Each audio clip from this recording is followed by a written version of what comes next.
చంపేస్తా అని అన్నాడు.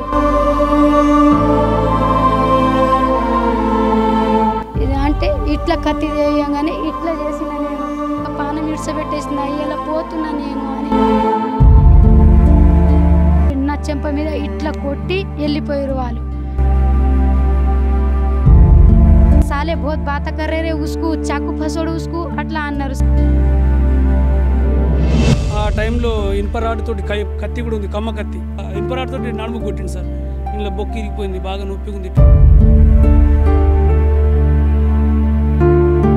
Welcome to Suman TV.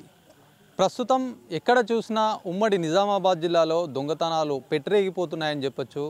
ఎక్కడ చూసినా కూడా ఏదో ఒక రకం కమర్షియల్ కాంప్లెక్స్ కావచ్చు, షాప్స్ కావచ్చు, ఇల్లు కావచ్చు, ఇట్లాంటి ఎక్కడ చూసినా కూడా దొంగతనాలు మితిమీరిపోతున్నటువంటి సందర్భంలో కామారెడ్డి జిల్లా పిట్లం మండలం సిద్ధాపూర్ తాండలో అయితే గత 2 రోజుల క్రితం దొంగలు వచ్చారు. ఈ దొంగలు కూడా ఎట్లా అంటే ముగ్గురు వచ్చారని చెప్తున్నారు స్థానికంగా. ముగ్గురు కూడా ఏది దొరుకుతుంది అంటే కొంతమంది దొంగలు ఏం చేస్తారంటే పెద్ద పెద్ద అంతస్తుల బిల్డింగులు చూసి అక్కడ ఎట్లాంటి ముందే ఒక నిఘా పెట్టి తీసుకుపోతారు. కాకపోతే ఇక్కడ పూరిగుడిస ఉంది. మనం ప్రస్తుతం సిద్ధాపూర్ తాండాలో ఉన్నాము.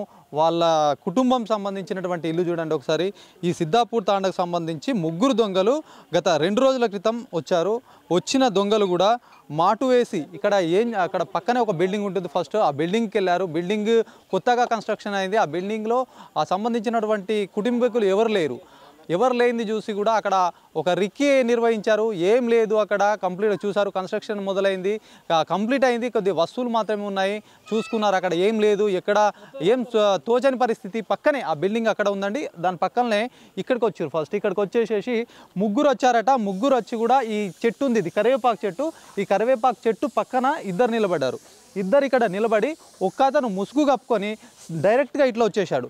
డైరెక్ట్గా ఇట్లా మనం చూపిస్తున్నాము. ఇట్లా వచ్చేసి ఇక్కడ ఈ కుటుంబీకులు ఎవరైతే ఉన్నారో ఈ మొత్తం ఇద్దరు ఉంటారు, అంటే భార్యాభర్తలు, ఇద్దరు పిల్లలు ఉంటారు.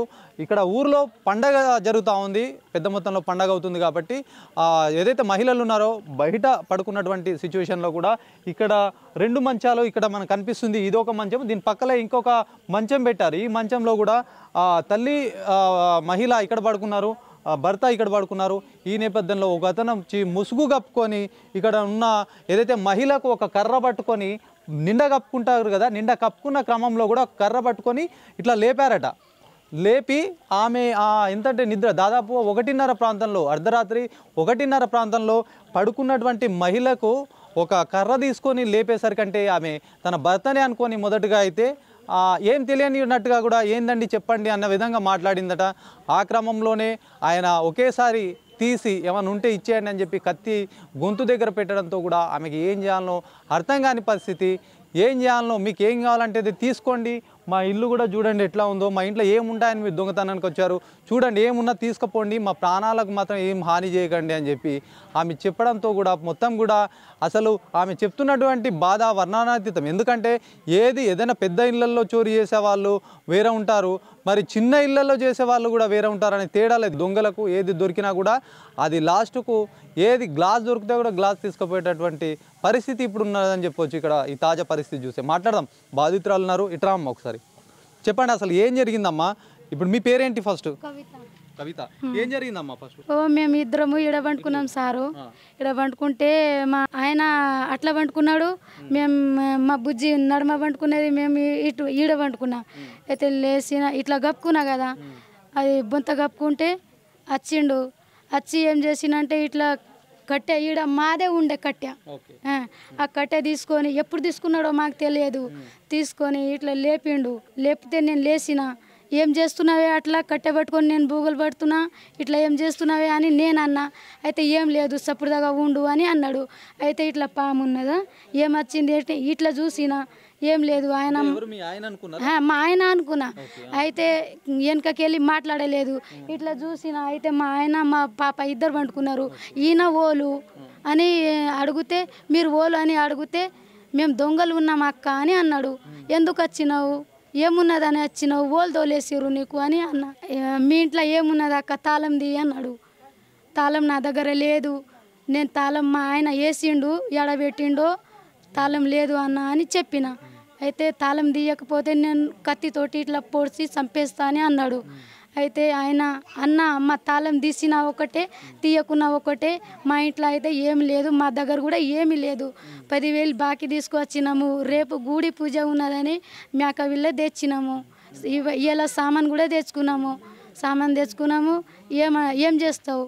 ఈ మేక పిల్ల తీసుకుపోతావా, బండి ఉన్నది బైక్ తీసుకుపోతావా, మాకు చంపేస్తావా? చంపేయి, మరి నీ చేతిలో పోయేది ఉన్నదేమో పోతాము అని నేనన్నా. అయితే ఆయన మెల్లంగా మాట్లాడు, ఎక్కువ చేయకు, సౌండ్ ఎక్కువ చేయకు అక్క అని అన్నాడు. అయితే నేనేమన్నా అంటే ఇలువోలు సౌండ్ ఎక్కువ చేయక అంటున్నాడు. ఇక ఏం చేయాలి? మా ఆయనకు లేపేయడానికి కూడా నాకు ఏం లేదు, పాపకు లేపేయడానికి కూడా ఏం ఛాన్స్ లేదు, నాకు ఏం చేయాలి అని అంటే ఇట్లా కత్తి చేయగానే ఇట్లా చేసిన నేను. అయితే ఈడ చూస్తే ఈడ ఇద్దరు ఉన్నారు, చెట్టు కింద ఇద్దరు ఉన్నారు. అయితే ఇక పానం ఇడ్చబెట్టేసిన, ఇలా పోతున్నా నేను అని ఇడ్చబెట్టేసి ఏడ్చిన ఇట్లా గుద్దుకొని ఏడ్చుకుంటా ఇట్లా కూర్చుంటే, అక్క నువ్వు ఏడవకు, నీకు ఏం చేయము, సప్పుడుగా కంబలు తీసి ఇచ్చేయి, మాకు ఇంట్లో ఏమున్నది ఇచ్చేయి, వెళ్ళిపోతామని అన్నాడు. అయితే ఇంట్లో అయితే ఏం లేదన్న, ఒక కంబలు తీసి ఇచ్చిన సార్. ఇచ్చినాక ఏమన్నాడు, మా ఆయన లేచి కవిత కంబలు ఓలకి ఇస్తున్నావే, ఓలు ఉన్నారే వాళ్ళు అట్లా అన్నాడు. అయితే దొంగలు ఉన్నారంట, ఇచ్చేస్తున్న కంబలు మనకి ఇద్దరికి చంపేస్తారంట అని అన్నా. ఏం అరవకే, నువ్వు కంబలు ఇచ్చేస్తే పోతారంటనే, మళ్ళా సేపు నేను బతిమలాడుతున్నా, వాళ్ళది కాళ్ళ పడుతున్నా, మనకు చంపేస్తారంట, కత్తి ఈడ తెచ్చిండు నాకు అట్లా అన్న సార్. ఇట్లనే మొక్కిన సార్ వాళ్ళకు. ఇట్లా మొక్కితే అక్క నీ కంబలు ఇచ్చేస్తే పోతామన్నారు వాళ్ళు, అందుకే తీస్తున్నానే, ఏమనకు నువ్వు అని మా ఆయనకు అన్నా నేను. అయితే మా ఆయన సపోర్ట్గా ఉన్నాడు. ఇచ్చేసిన 2 కంబలు కూడా ఇచ్చేసిన. అయితే ఇచ్చేసినాక నా చెంప మీద ఇట్లా కొట్టి వెళ్ళిపోయారు వాళ్ళు. ఇట్లా కొట్టినాక ఇట్లా అడ్డం పడ్డా నేను. అడ్డం పడి ఇట్లా లేచి చూసిన. అయితే ఇట్లా ఉరకంగానే ముగ్గురు ఉండే సార్. ఒక్కోడేమో నా దగ్గర ఈడ మంచం కింద వచ్చిండు, మంచం కాడ వచ్చిండు నా దగ్గర. ఇద్దరేమో ఈడ ఉన్నారు, చెట్టు కింద ఉన్నారు. ఇంత మా ఆయన లేచినాక ఇద్దరేమో ఈడ దగ్గరనే వచ్చిర్రు. మా ఆయన కాలు కింద వచ్చేసి నిలబడ్డారు. అయితే నిలబడినాక మా ఆయన లేచిండు. ఓల్రా మీరు, ఎందుకు వచ్చిర్రు, ఎవరు మీది అట్లా అన్నాడు మా ఆయన. అయితే మేము దొంగలు ఉన్నాము, మాది దూరం ఉంటుంది అని అన్నారు. దూరం ఉంటుంది అని చెప్పిర్రు. అయితే ఎందుకు వచ్చిర్రు, ఈడ ఏమున్నదని వచ్చిర్రు మా దగ్గర అని మా ఆయన అన్నాడు. అయితే మాకు ఏమున్నది మీ దగ్గర, అది ఇచ్చేయరి, మేము వెళ్ళిపోతామని అన్నారు. అయితే ఇయ్యకే, నువ్వు కంబలు ఇయ్యకు, ఏమి ఇయ్యకు వాళ్ళకు, ఎందుకు తీసి ఇస్తున్నావు వాళ్ళకు కంబలు అని అంటే, ఇట్లా బాగా ఓడుతున్నాడు ఆయన. ఆ సాలే బహుత్ బాత కర్రే ఉస్కు, చాకు ఫసోడు ఉస్కు అట్లా అన్నారు సార్. హిందీలో చెప్పారు. చెప్పంగా వాళ్ళ భాష ఎట్లా ఉంది మీకు అర్థమయ్యేటట్టు మీ భాషలో మాట్లాడారు? మా భాషలో మాట్లాడలేరు, నాతోటి మా భాషలో మాట్లాడిండు. వాళ్ళ ఏమో వేరే భాష, అది మాకు కూడా అర్థం కాదు, మాకు కూడా రాదు ఆ భాష, అట్లా మాట్లాడారు. నాతోటి ఏమో మా భాషలో మాట్లాడారు. అయితే మంచి మాట మా భాషలో మేము ఇట్లా మాట్లాడతాం, అట్లా మాట్లాడిండు నాతోటి. అయితే మేము తెలుగు, మా ఆయననే ఉన్నాడేమో అని అనుకున్నాం సార్. మా ఆయన లేవంగానే వెళ్ళిపోయారు వాళ్ళు. కంబలు ఇచ్చేసినా నాకు ఇట్లా కొట్టిరు. ఫస్ట్ మా ఆయన లేచిండు కదా, అప్పుడే మా ఆయన కొట్టేసిరు, రాడ్ తోటి కొట్టిరు. చూసినాం సార్. ఇట్లా కమ్మకత్తి ఉన్నది, ఇట్లా కమ్మకత్తి ఉంటుంది కదా పొడవుగా, ఆ కమ్మకత్తి ఉన్నది, పెట్రోల్ ఉన్నది, 2 లీటర్ థమ్స్ అప్ బాటిల్లో పెట్రోల్ ఉన్నది. ఇట్లా వేసుకున్నారు. కట్టె ఉన్నది, ఇద్దరి దగ్గర కట్టె ఉన్నది, పెద్ద కట్టె ఉన్నది. స్టీల్ కత్తి ఉన్నది 2. నా దగ్గర ఉన్న ఆయనకేమో ఇట్లా స్టీల్ కత్తి ఉన్నది. మాదే కట్టె ఉండే ఈడ రేకుల మీద, ఆ కట్టె ఉన్నది. చిన్న బ్యాటరీ ఉన్నది ఆయన దగ్గర. ఆ బ్యాటరీ తోటి నా కంబలు చూసుకున్నాడు. వీళ్ళు ఆడది ఉన్నదా మొగలు ఉన్నారని ఫస్ట్ ఇట్లా తీసిండు, నా ముఖం మీదకి వెళ్ళి బొంత తీసి ఇట్లా బ్యాటరీ కొట్టి చూసిండు. అరవకు మీ ఆయన లేస్తాడని నాకు చెప్పిండు. ఇంత చెప్తున్నారు. ఇప్పుడు మరి వాళ్ళకి ఇంత ముందు ఈ గ్రామంలో ఎప్పుడు జరగలేదట ఇట్లాంటి. మరి పోలీసు వాళ్ళు మరి మీ ఇంత ముందు కానీ ఇప్పుడు కానీ మీ గ్రామంలో ఎప్పుడైనా తిరుగుతున్నారమ్మా, వస్తున్నారా ఎప్పుడన్నా? ఈ మా తండలో అయితే రాలేరు కానీ ఇట్లా సిద్ధాపూర్ ఊర్లోకి వెళ్ళి పోతారు అంబులెన్స్ కూడా ఓడుతుంది మేము ఈడికెళ్ళి కూడా చూస్తాము పోలీసు వాళ్ళు పోతురు ఇప్పుడు 12 బజే 11 బజే ఇట్లా పోతారు వాళ్ళు వింటాం మేము కూడా పోతురు అని వింటాము చూస్తాము మా తండలోనే రారు వాళ్ళు ఇది చూడొచ్చు బాధ పెట్టిరు సార్ నాకు పానం కన్నా ఎక్కువ చేసిరు వాళ్ళు పానం కన్నా ఎక్కువ అయింది నాకు ఇట్లా కత్తి ఇట్లా తీసుకొస్తే నా పానము చిన్న ఈ బాధ రాలేదు నాకు ఇట్లా చేసిరు సార్ వాళ్ళు ఇది మొత్తానికి కూడా ఏదైనా మారణ ఆయుధాలు కనుక ఎవరికైనా చూపిస్తేనే ఎంత భయపడిపోయే సిచ్యువేషన్లో ఆమె గొంతు దగ్గర ఒక మారణ ఆయుధం పెట్టారు అందుకే ఆమె ఏది అడుగుతాడో కూడా ఇచ్చినటువంటి పరిస్థితి వాళ్ళ ఇంట్లో కూడా పెద్ద మొత్తంలో అలాంటి పెద్ద వస్తువులు అంటే చెవులకున్న కమ్మలు తప్పితే ఆభరణాలు బంగారాభరణాలు లేకపోవడంతో కూడా వాళ్ళు బతికిపోయారని చెప్పొచ్చు ఏది ఉంటే అది అందరి కాడికి దూసుకుపోయినట్టుగా కూడా మనకు తెలుస్తూ ఉంది ఏదేమైనప్పటికీ పోలీసులను నిఘా పెట్టాలి పర్యవేక్షణ లేకపోతే పలు గ్రామాలు కూడా ఇప్పుడు మనం చూస్తూనే ఉన్నాం ఎక్కడ చూసినా కూడా దొంగతనాలు విచ్చలవిడి అయిపోయాయి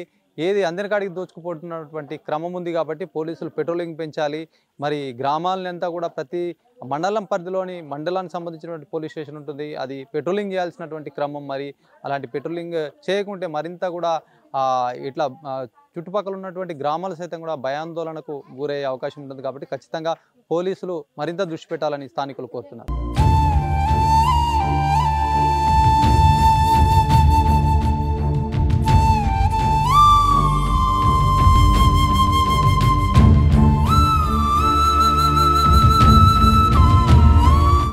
సెట్ ఉంది వైట్ ఇది మాస్క్ ఉంది మళ్ళీ తర్వాత కొద్దిగా డిమ్గా కోట్ ఉంది వాని చేతిలో ఇట్లా ఇనుప రాడ్ ఉంది 2 లీటర్స్ బాటిల్స్లో ఇట్లా మన పెట్రోల్ నింపుకొచ్చారు ఆ టైంలో ఇనుప రాడ్ తోటి కత్తి కూడా ఉంది కమ్మ కత్తి మన రైతులు వాడే కత్తి అది ఉంది సార్ ఇక అప్పుడు మనం ఏం చేస్తాం స్టీల్ చాకు ఉంది ఇంత పెద్దగా స్టీల్ చాకుతోటి ఇక ఆ పరిస్థితిలో మనం ఏం చేయలేం మా కూతురు ఉంది మావిడ ఉంది నేను ఏం గడబడి చేసినా మా ముగ్గుట్లో ఓలదేమేర పానం పోతుంది అని చెప్పేసి సైలెంట్ ఉండిపోయినా సార్ ఏం చేసే లాస్ట్ మావిడకి ఇట్లా కొట్టిరు 2 కమ్మలు తీసిచ్చింది అద్దన కూడా తీసిచ్చింది అక్కడ ఇట్లా రప్పాన కొట్టిన తర్వాత ఇంకా నాకు రాడితోటి కొట్టిడా అరే సాలే ఊసుకు మారానగానే ఇతడేమో మా ఆవిడ కొట్టిండు వాడేమో ఇంకొకటి వచ్చేమో నాకు ఇట్లా ఇనుపరాడితోటి నడుము కొట్టిండు సార్ ఇంట్లో బొక్కి ఇరిగిపోయింది బాగా నొప్పిగా ఉంది 2 డేస్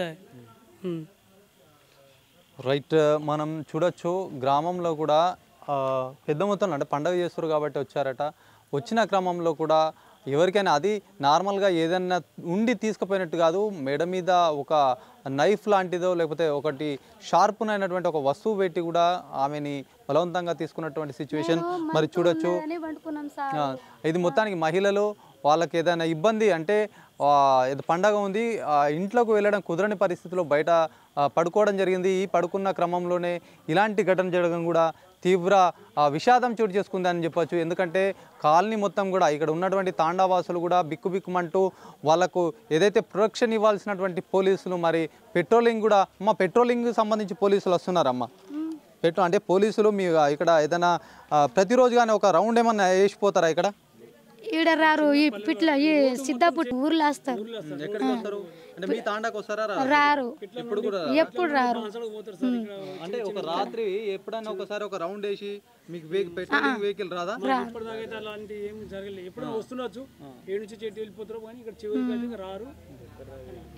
చూడొచ్చు పోలీసులు ఎంతైనా దృష్టి పెట్టాల్సిన అవసరం ఉంటుంది ఎందుకంటే ప్రతి గ్రామంలో కూడా వాళ్ళు రాత్రి అని పెట్రోలింగ్ వెహికల్ తిరుగుతూ ఉంటుంది ప్రతి గ్రామంలో కూడా వెళ్ళాల్సిన సిచ్యువేషన్ అయితే ఉంటుంది మరి ఈ గ్రామానికి రావట్లేదు అని చెప్పేసి కూడా వీళ్ళు చెప్తున్నటువంటి పరిస్థితి మరి దొంగ ఏ కారణం చోట అయినా ఏది దొరికినా కూడా తీసుకెళ్లే క్రమంలో వచ్చారు కత్తులు పెట్టేసరికంటే ఆమె బిక్కుబిక్కుమంటున్నటువంటి పరిస్థితి తన చిన్న పాప ఉంది చిన్న పాపకు ఏం జరుగుతుందో ఎట్లాంటి అపాయం జరుగుతుందో అని చెప్పేసి కూడా భయంతో ఏది ఉంటే అది ఇచ్చేసినటువంటి పరిస్థితి చివరికి లేసేసరికంటే ఎవరైతే భర్త ఉన్నాడో ఆయన కోలుకొని లేచి దగ్గరకు వచ్చే లోపల కూడా ఆయన పైన దాడి చేసి పరారైనటువంటి సిచ్యువేషన్ మనం సిద్ధాపూర్ తాండాలో చూసుకుంటున్నాం ఏదేమైనప్పటికీ కూడా ఖచ్చితంగా నిఘా పెట్టాలి నిఘా లేకపోతే కనుక చాలా ఇబ్బందులు తలెత్తుతాయి పోలీసులు ప్రజలకు రక్షణ కల్పించాలి అదేవిధంగా కూడా ఇట్లాంటి ఇన్సిడెంట్ జరగకుండా ముందస్తుగా కూడా అప్పుడప్పుడు పెట్రోలింగ్ వెహికల్ని తీసుకొస్తే మరింత బాగుండే అవకాశాలు ఉంటాయి మరి ఇది చిన్న సంఘటనని కొట్టిపడేయడానికి ఏం లేదు పెద్ద మొత్తంలో మారణాయుధాలు తీసుకొచ్చి వాళ్ళు ఏది దొరికితే తీసుకుపోయారంటే దీన్ని బట్టి అర్థం చేసుకోవచ్చు. సమస్యని పెద్దగా కాకముందే ఇట్లాంటి వాళ్ళని కూడా దొంగతనాలు ఇప్పటికే జిల్లాలో పెట్టరేగిపోతున్నాయి. ఏది దొరికినా కూడా తీసుకుపోయి ఏదైనా సరే అది ఆ వస్తువు రూపంలో కావచ్చు, డబ్బుల రూపంలో కావచ్చు, నగల రూపంలో కావచ్చు, ఏదైనా దోసుకుపోతున్నారు. ముఖ్యంగా ఇంట్లో ఎవరు లేకపోతే మరింత అప్రమత్తంగా ఉండాల్సినటువంటి అవసరం. ఎందుకంటే రిక్కి మరీ నిర్వహించి కూడా ఉమ్మడి నిజామాబాద్లో దొంగతనాలు జరుగుతున్నటువంటి పరిస్థితి ఉంది. కొన్ని మహారాష్ట్ర గ్యాంగులు సైతం గతంలో పట్టుబడ్డటువంటి పరిస్థితి ఉంది. మరి వీళ్ళు కూడా మాట్లాడే మాట కూడా ఒకవైపు వీళ్ళకి సంబంధించినటువంటి భాష మాట్లాడటంతో పాటు వాళ్ళు అర్థం కాని మాటలు మాట్లాడుతున్నారు. కాబట్టి వీళ్ళకి సంబంధించిన అవసరమైనప్పుడు వీరి భాష మాట్లాడడం, వాళ్ళకు ఏదైనా కోడ్ రూపంలో కానీ ఇంకా వేరే భాష, వాళ్ళ ముగ్గురు కూడా కమ్యూనికేషన్ ఉండడానికి మరో భాష మాట్లాడినట్టు కూడా స్థానికులు చెప్తున్నారు. దీనిపైన కూడా మరింత విచారణ జరపాలి, దొంగల్ని పట్టుకోవాలి, మా గ్రామానికి ధైర్యం చెప్పే విధంగా కూడా ఇంకోసారి ఇలాంటి సంఘటన జరగదని బాధితులు కోరుతున్నటువంటి సిచ్యువేషన్.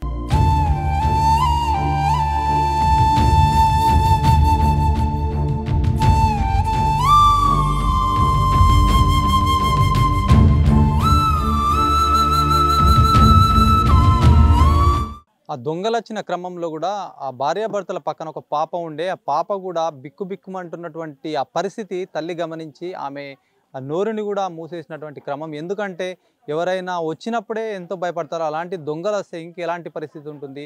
తను ఆవేదన వ్యక్తం చేసినటువంటి ఆ బాధ వర్ణనాతీతం అండి. ఎవరు కూడా తన పిల్లల్ని పెద్దగా అయ్యేంత వరకు కూడా తల్లిదండ్రులు కాపాడే క్రమం ఉంటుంది. మరి చిన్న పాప 14 సంవత్సరాలు అంటే దాదాపుగా 9వ తరగతి చదివే పాప కూడా ఆమెకి ఏం జరుగుతుందో అని కూడా తనకు మెడపైన కత్తి పెట్టినా కూడా తన పాప సురక్షితంగా ఉండాలి అని చెప్పేసి ఆమెని అలర్ట్గా ఉంచినటువంటి పరిస్థితి. తల్లి బాధ వర్ణనాతీతం. ఏదేమైనప్పటికీ మరింత అలర్ట్గా ఉండే సందర్భం అని మనం చెప్పొచ్చు. వాళ్ళు కనిపిస్తున్నారా? ఎట్లా ఇట్లా చున్నీ వేసుకున్నా అయితే ఇట్లా బెడ్షీట్ కూడా కప్పుకున్నా కదా, అయితే కొంచెం కళ్ళు తీసి ఇట్లా బెడ్షీట్ కొంచెం కింద తీసి చూస్తే బ్లాక్ మాస్క్ వేసుకున్నాడు. మా భాషలోనే మాట్లాడుతున్నాడు. అమ్మకి అక్క నువ్వు ఇప్పుడు కమ్మల్ని ఇవ్వకపోతే నేను నీకు మెడ కోసేసి నేను చంపేసి వెళ్ళిపోతామని అన్నాడు, బెదిరించారు. అయితే ఇంటి తాళం ఏమన్నారు తర్వాతకి వెళ్ళి కొంచెం సేపు అయినా మళ్ళీ ఇంటి తాళం ఏమంటే అమ్మ అన్నది ఇంట్లో ఏం లేదన్నా అనుకుంటే ఏడుచుకుంటే చెప్పింది. అయితే నువ్వు ముందు ఇంటి తాళం తీయు, మీ ఆయన ఎక్కడ ఉన్నాడు అనుకుంటే అడిగిర్రు. అయితే మా ఆయన అక్కడ పండుకున్నాడు అని చెప్తే నువ్వు మెల్లిగా మాట్లాడని అమ్మకు దబాయిచ్చిర్రు. అయితే అమ్మ అన్నది మా ఇంట్లో ఏం లేదు అన్న, ఏమైనా ఉంటే నువ్వు పలగొట్టి ఇంకా తీసుకో, కానీ మమ్మల్ని మా ముగ్గురిని ఏం చేయకండి నువ్వు వదిలేయండి అని అమ్మ ఏడ్చుకుంటే చెప్పింది. మీరు అంటే మొత్తం అన్ని వింటున్నారు? నేను విన్నా, మొత్తం నిండా కప్పేసుకొని అన్ని విన్నా నేను.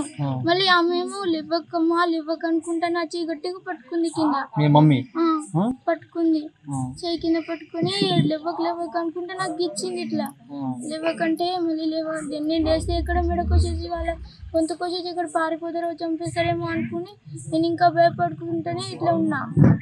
ఆ టైంలోనే ఈ కమ్మలు ఏమన్నారు, ఇంకా నువ్వు తాళం తీయకొచ్చినావు కదా సరే అనుకుని మళ్ళీ అమ్మకి మెడ దగ్గర ఇది చాకు పెట్టి కమ్మలి అమ్మ నువ్వు కమ్మలు తీసి అనుకుంటా మా భాషలో అన్నాడు. అంటే తర్వాతకి అమ్మేమో నేను తీసిస్తా కానీ మమ్మల్ని ఏం చేయకండి అంటే నువ్వు కమ్మలు ఇచ్చేసి మాది మేము వెళ్ళిపోతామమ్మా అనుకుంటా. 9th class. ఏం పేరు? క్రాంతిక. చూడొచ్చు బిక్కుమంటున్నటువంటి సిచ్యువేషన్ అయితే పాప పరిస్థితి. పాప ముందలే అంటే పాప కళ్ళతోటి మొత్తం ఒక చున్ని లాంటిది ఉంది కాబట్టి మెడలో అది ఎంత తీసుకొని కూడా ఆ పరదలో నుంచి చూస్తూ కూడా తల్లికి జరిగినటువంటి సంఘటన ఆమె ప్రతిక్షణం అబ్జర్వ్ చేసి కుమిలి పోయినటువంటి సిచ్యువేషన్ అయితే ఉంది.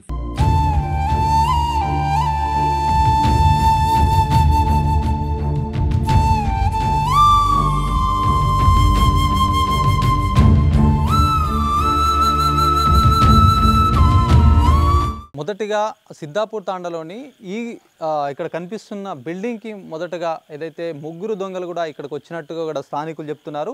మొదటగా వచ్చి ఇక్కడ ఏదైతే ఉందో ఈ ఫస్ట్ ఇక్కడ కన్స్ట్రక్షన్ నడుస్తుందో ఇంకా కంప్లీట్గా కానటువంటి పరిస్థితి ఉంది కాబట్టి మొదటగా బిల్డింగ్ను చూసి ఇక్కడికి వచ్చి చూద్దాము మరి ఎవరైనా ఉన్నారా, ఏమైనా విలువైన పెద్ద బిల్డింగ్ ఉంది కాబట్టి ఏమైనా వస్తువులు ఉన్నాయా ఏదో రూపంలో ఆయన ఆలోచించి మొదటగా వచ్చి ఇది చూడొచ్చు మనం క్లియర్గా మొత్తం పగలగొట్టారండి. ఏ పెద్ద ఇది ఎందుకంటే హార్డ్గా ఉన్నట్టు తలుపు కూడా బందోబస్తుగా ఉన్నటువంటి సిచ్యువేషన్లో పెద్ద రాడుతోటి పగలగొట్టినట్టుగా తెలుస్తూ ఉంది. ఇది మొత్తం కంప్లీట్గా కూడా పగలగొట్టిన తర్వాత ఇక్కడ ఎవరు లేకపోయేసరికి వాళ్ళు ఏం చేయాలని చెప్పేసి ఇక్కడ నుంచి పక్క బిల్డింగ్కు కూడా అంటే పక్కకు ఉన్నటువంటి ఇంటికి వెళ్ళినట్టుగా కూడా తెలుస్తూ ఉంది. ఇక్కడ పెద్ద ఆయన ఉన్నారు, మరి దీనికి సంబంధించి అడిగి తెలుసుకుందాం. ఒకసారి ఇది చూస్తే మొత్తం కన్స్ట్రక్షన్ నడుస్తున్నటువంటి సిచ్యువేషన్, ఇంకా పూర్తి కాలేదు. కాక చెప్పండి అసలు ఏంది అంటే ఇది ఇట్లా దీంట్లో ఇంకా ఎవరైనా ఉంటారా, ఇంకా స్టార్ట్ చేసిర్రా దీంట్లో గృహప్రవేశంలాగా? ఇంట్లో ఉంటారు బేట ఉంటారు కానీ వాళ్ళు ఆపోజిట్ లేరు, అటు పిట్లంలోనే ఉంటారు. ఓకే, ఇక్కడ ఉన్నారని అలా వచ్చిర్రు, వచ్చి పలగొట్టేసి దబన మేము ఉంటే జరదోలు కొట్టిరని అడ్డం పోతే ఖతం చేసేటోళ్ళు వాళ్ళు. అట్లా అయిపోయింది పని. ఊరు బయట ఉందని ఫస్ట్ ఊరు బయట ఉన్నదని వచ్చిండ్రు రాసుమారా ఉన్నదని ఏం చేస్తాం, పక్కకు పోయారు వాళ్ళు. ఎంతమంది? ముగ్గురా? మేము చూడలేము కదా బేట, అదే వాళ్ళు ముగ్గురు అంటున్నారు. అది మొత్తం గట్టి ఉన్నట్టు తలుపు కూడా మొత్తం గట్టి కూడా చూస్తున్నాం, రాడుతో ఏ దానితో కొట్టిర్రు వాళ్ళు. ఎట్లా అంటే ఇప్పుడు ఊర్ల కింద ముందు దొంగతనాలు ఎప్పుడైనా అయినాయా? ఎప్పుడు కాలేదు, ఏడాయిందని ఫస్ట్ సారి ఇది ఇటు ఈ సప్పుడే లేకుండే. ఏంటంటే తాండ కదా, ఏదన్నా జరిగితే ఇమ్మీడియట్లీ అందరూ ఒకే అరుపుకు అందరు లేచి వస్తారు. సిటీ ఉంటేనేమో ఎవరికి వాళ్ళు బయటకు రాని పరిస్థితి, ఇక్కడ అది పరిస్థితి ఉన్నది. ఇటు మరి ఎవరు రాలేదు, అప్పుడు ఎవరు రాలేదు, వాళ్ళకి ఊర్లో లేదు వాళ్ళు. జరా సప్పుడు చేస్తే వాళ్ళనే వెళ్తాస్తుండ్రి, భయంకు ఏం చేస్తాం, వాళ్ళు రాలేదు. ఇది మొత్తంగా కూడా ఏదైతే మొదటిగా ఈ ఇంటికి వచ్చారో ఈ ఇంటి నుంచి కూడా పక్కన ఉన్నటువంటి ఇంటికి వచ్చి అక్కడ పడుకున్న మహిళ పైన కూడా చెవికి సంబంధించినటువంటి దాదాపుగా 2 నుంచి 3 గ్రాములు ఉంటాయని చెప్తున్నారు. ఆ కమ్మల్ని కూడా దొంగిలించి అక్కడ అడ్డం వచ్చిన వాళ్ళ భర్తని కూడా ఒక రాడ్ లాంటిది లేకపోతే కర్రను ఏదో బలంగా కొట్టినట్టుగా కూడా వాళ్ళు చెప్తున్నారు. మొత్తానికి పిట్లంకు సంబంధించినటువంటి మండలంలోని సిద్ధాపూర్ తాండాలో జరిగినటువంటి ఘటన, తాండా మొత్తం కూడా ఒక భయం సిచ్యువేషన్లో వాళ్ళు ఏం చేయాలో పాల్గొని పరిస్థితి ఉంది. పోలీసులు ఖచ్చితంగా నిఘా పెట్టాలి, ఇట్లాంటి చర్యలు ఇంకోసారి జరగకుండా చూడాలని గ్రామస్తులు కోరుతున్నారు.